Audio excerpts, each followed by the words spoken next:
You will hear a number of different recordings, and you have to answer questions on what you hear. There'll be time for you to read the instructions and questions, and you have a chance to check your work. All the recordings will be played only once. The test is in 4 sections. At the end of the test, you will be given 10 minutes to transfer your answers to your answer sheet. Now turn to Section 1. Section 1. You will hear a new student, Tom, talking to a student representative called Rachel about university clubs. You now have 30 seconds to read questions 1 to 4.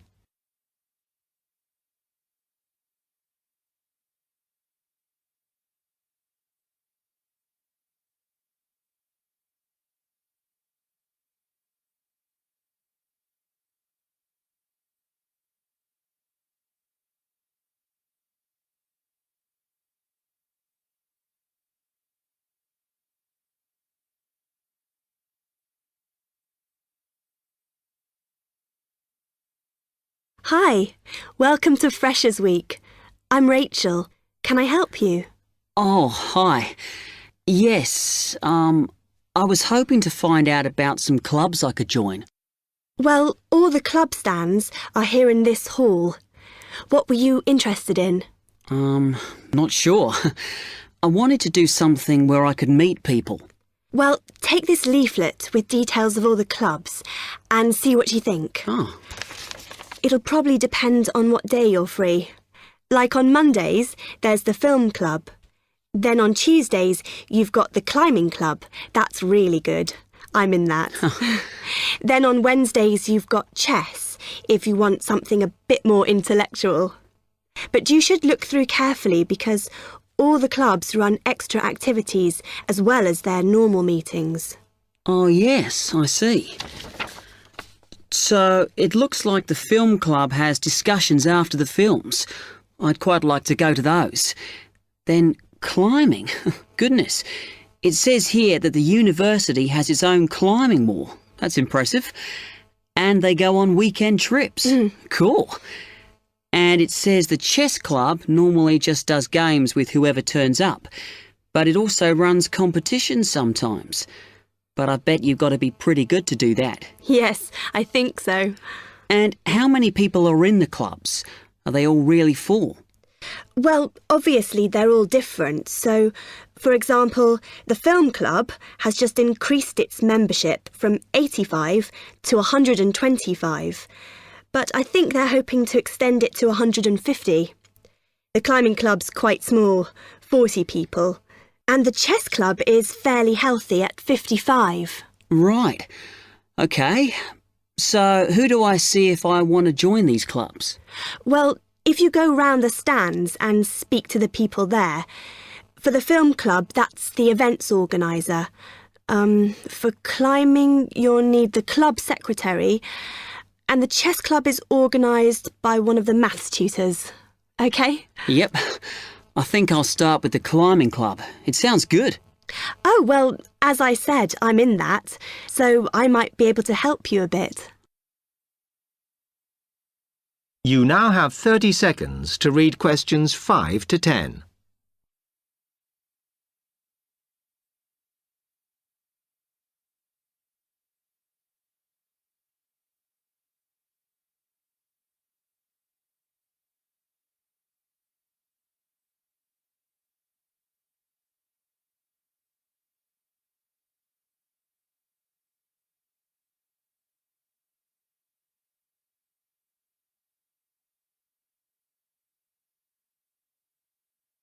OK.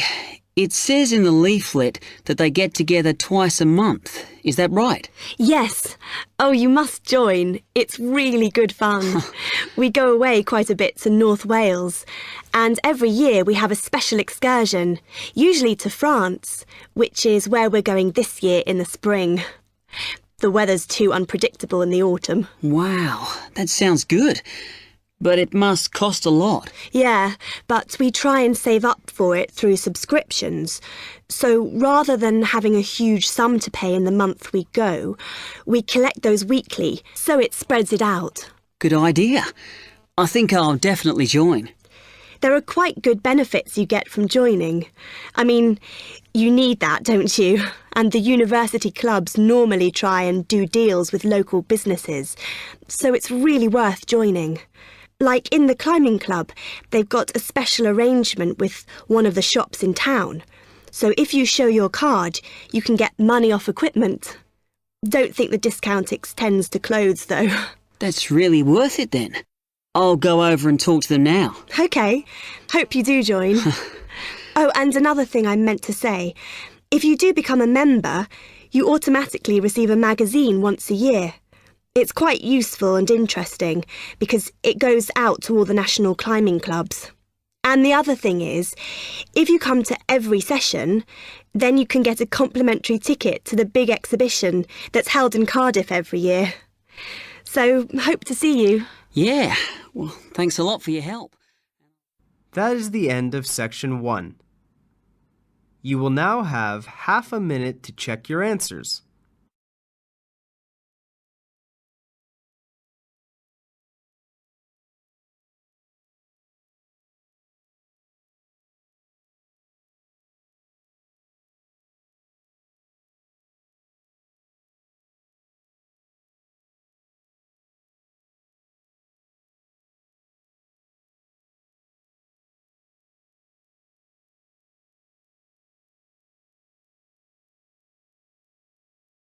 Section 2. You will hear an accommodation officer telling students about different halls of residence. You now have 30 seconds to read questions 11 to 15.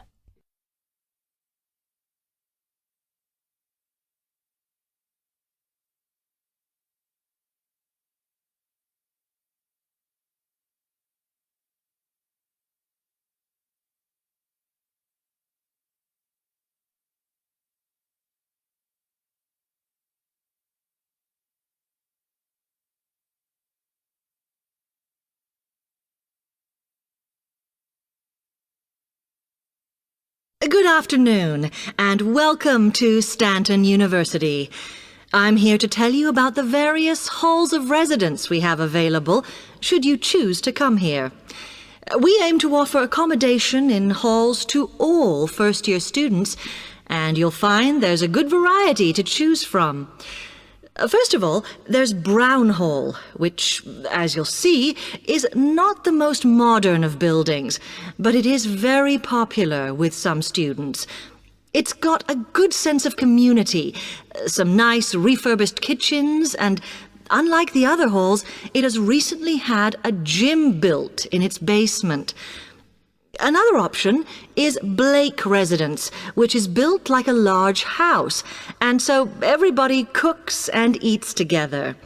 It has its own sectioned-off bit of private garden and is even more peaceful because this is an all-girls residence. Although, of course, boys are allowed to visit the hall and, I understand, frequently take part in cooking dinner. The largest hall we have is Queen's Building, and this has been upgraded recently. The original parking area has been built on so that the hall now has a large common room, and each bedroom now has its own shower room, which many students regard as a real bonus. A further option is the Parkway Flats, which won an award for design in its day. And this building now has a preservation order on it. This has meant that only a limited amount could be done to upgrade it, and the surrounding area is important, so parking is not permitted around the flats. However, the flats do have many extra facilities, such as a special computer room, a small library, and a self-service restaurant. The cost of breakfast, lunch and dinner is covered in the fees for this hall, so it does look a bit more expensive.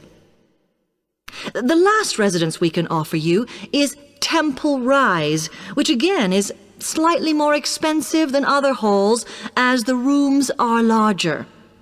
This has got very lovely views across to the coast, and this more than compensates for the fact that bathrooms here are shared between 6 students. However, the hall has domestic staff who clean the rooms once a week, so this is perhaps an attractive option for the messier amongst you. You now have 30 seconds to read questions 16 to 20.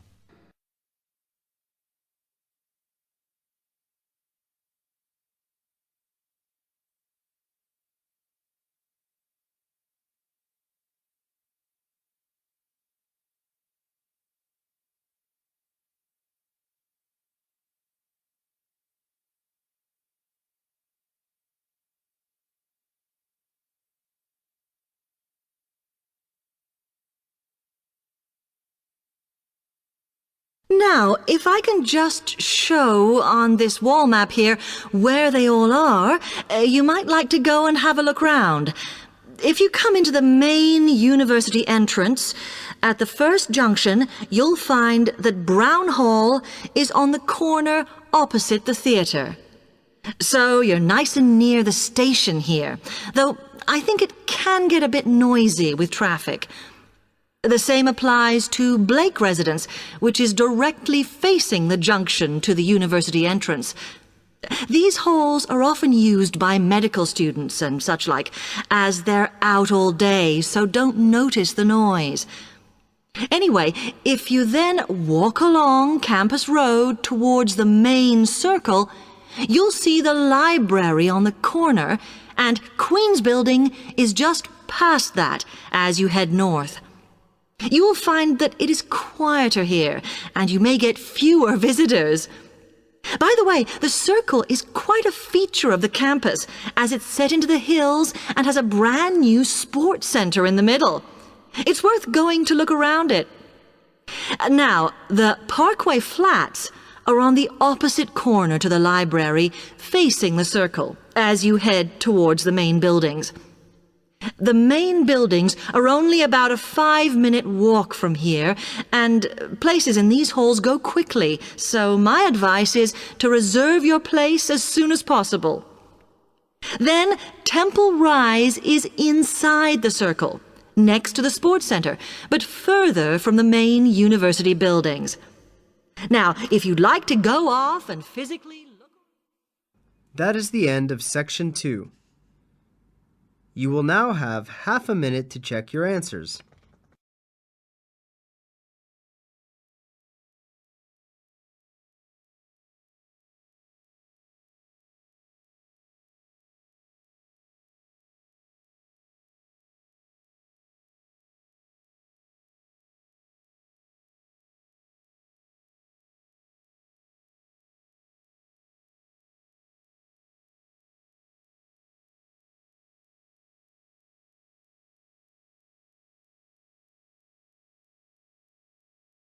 Section 3.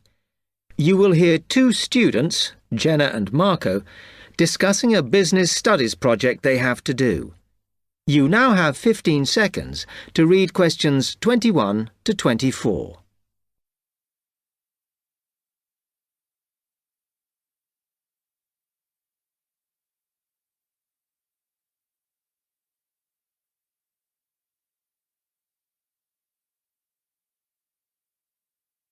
Come on, Marco.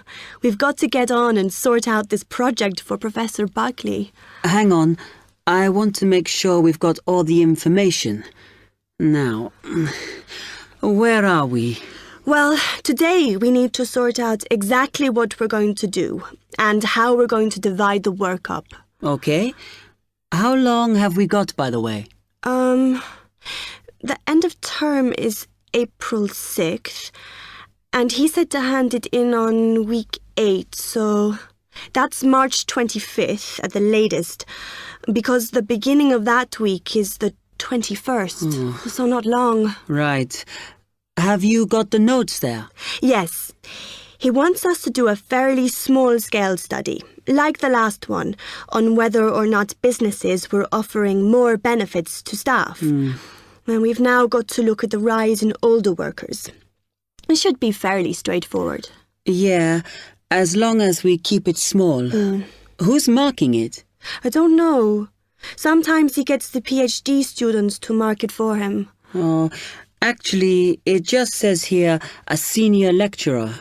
I suppose it's too much for Professor Barclay to do them all. Yeah. Anyway, how are we going to go about this? Well, we have to decide how big we want it to be and who Yeah, but I think we must sort out a timetable for the project. Otherwise, nothing will get done. Okay. Do you want to do that? All right. I'll do it as soon as we finish here. You now have 15 seconds to read questions 25 to 27.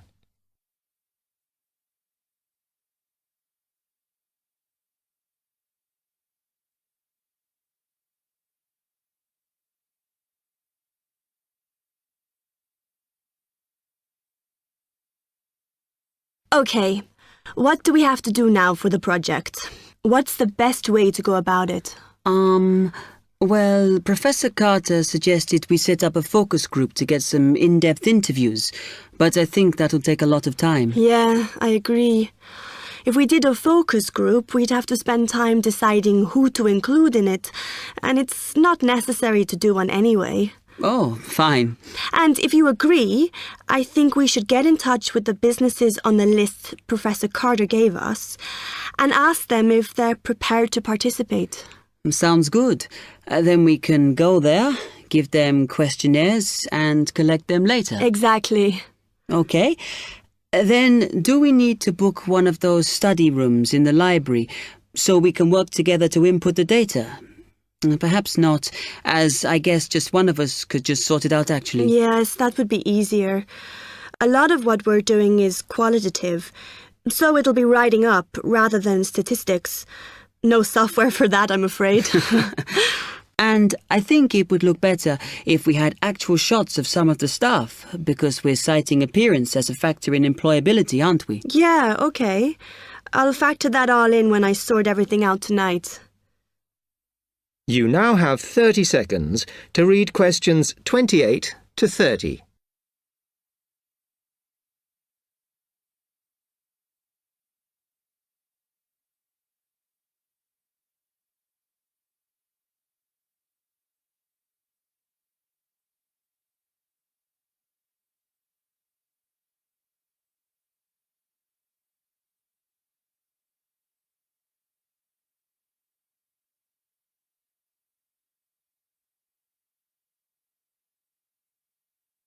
I'm glad we decided to work together.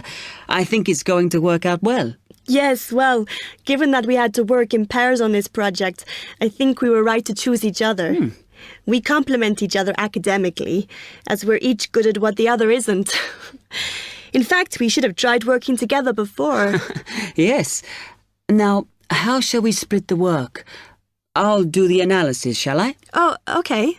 It's just that it might be faster, because I'm used to doing it. Although your English is better than mine. I need more practice at reading, really. Okay, I'll do the presentation then, if that's okay with you. Yeah, sure. I don't mind speaking in public, but I hate preparing all the notes for them. The thing is, the tutor said one person should do the whole presentation, and he said he expects me to do it because I haven't done one yet. No, that's fine. Now, let's see. That is the end of section 3. You will now have half a minute to check your answers.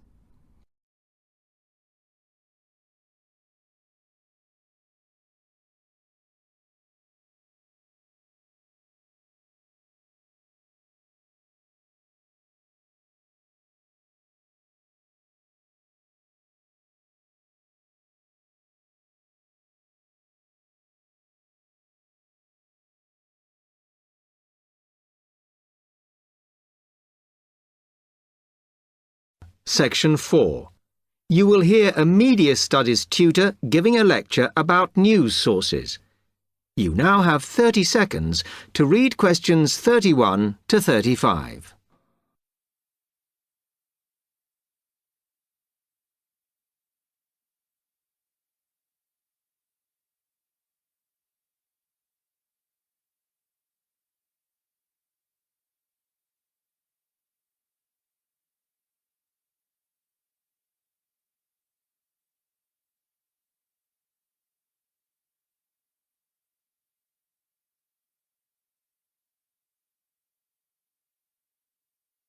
Okay, now many of you will have heard about the predicted death of newspapers, as people increasingly access the TV and the Internet for their news.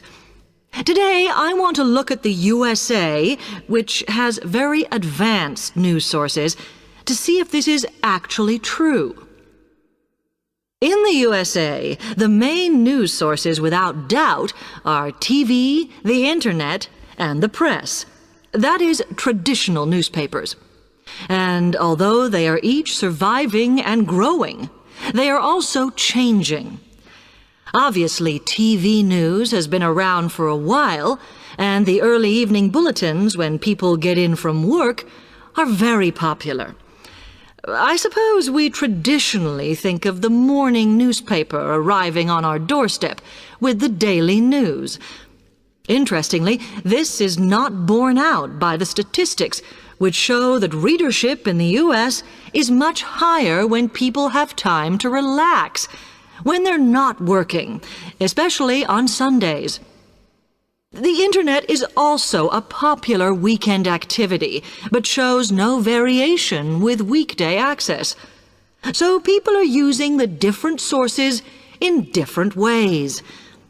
Interestingly, local radio has been hit less by the grip of quite strong local newspapers than by the Internet, which is seen to offer a better regional service. But just because the Internet is seen as the new force in news media does not mean it is dominant. Television has, of course, been global for a while. But now technological changes, which have fueled the rise of online news, have also allowed newspapers to print and distribute editions across the world. In fact, Internet news, which is seen as the big competitor for traditional markets, does not offer that much variety. Often, the sources are the online versions of the newspapers, whereas television, in order to offer something different, has had to come up with a much more mixed bag of reporting, from hard news to light reports on celebrity events. Another issue is reliability. The Internet is virtually unregulated, so anything can be reported there, whether true or not. Journalists on newspapers have fought a long, hard battle to fight intervention and to retain the freedom of the press. Television, however, is seen as critical to political power and has become subject to harsh controls about what it can or cannot say. You now have 30 seconds to read questions 36 to 40.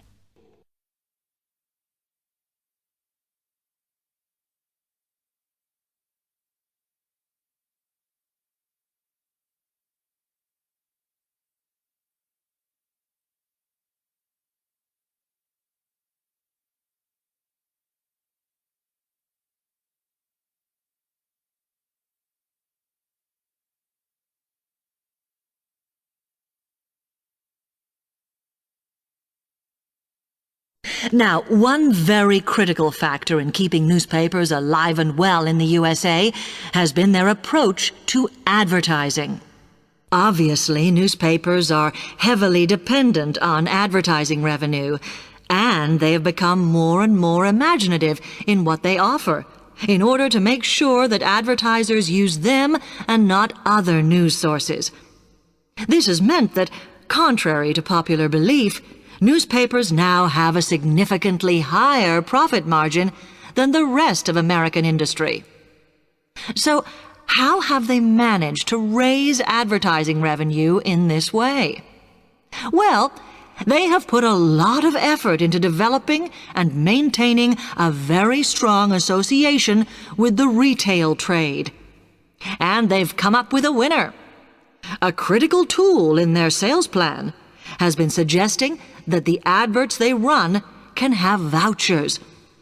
This has been enormously effective because they have found that not only do more people buy the paper to get the discounts, but also that this inevitably means much higher sales for the clients who advertised. As well as doing this, the newspapers have also introduced aggressive sales campaigns over the last few years. This has resulted in a significant and continuing rise in the number of advertisers prepared to pay the extra for full-page ads. So, what I would like to move on to... That is the end of section 4. You will now have half a minute to check your answers.